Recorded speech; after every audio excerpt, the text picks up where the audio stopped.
shi za ka yi a bishiya.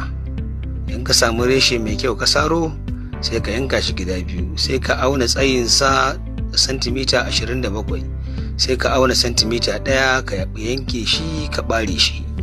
Idan ka ɓare wannan santimita 1, sai ka nemo tishu.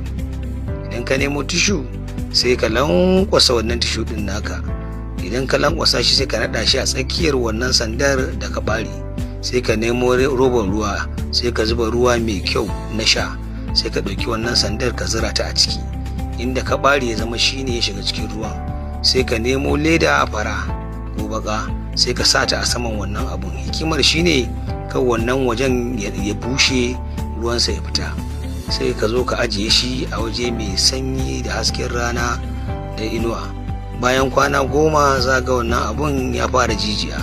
Daga nan ka samu bishiyar lemonka, sai ka nemi waje ka shuka ta.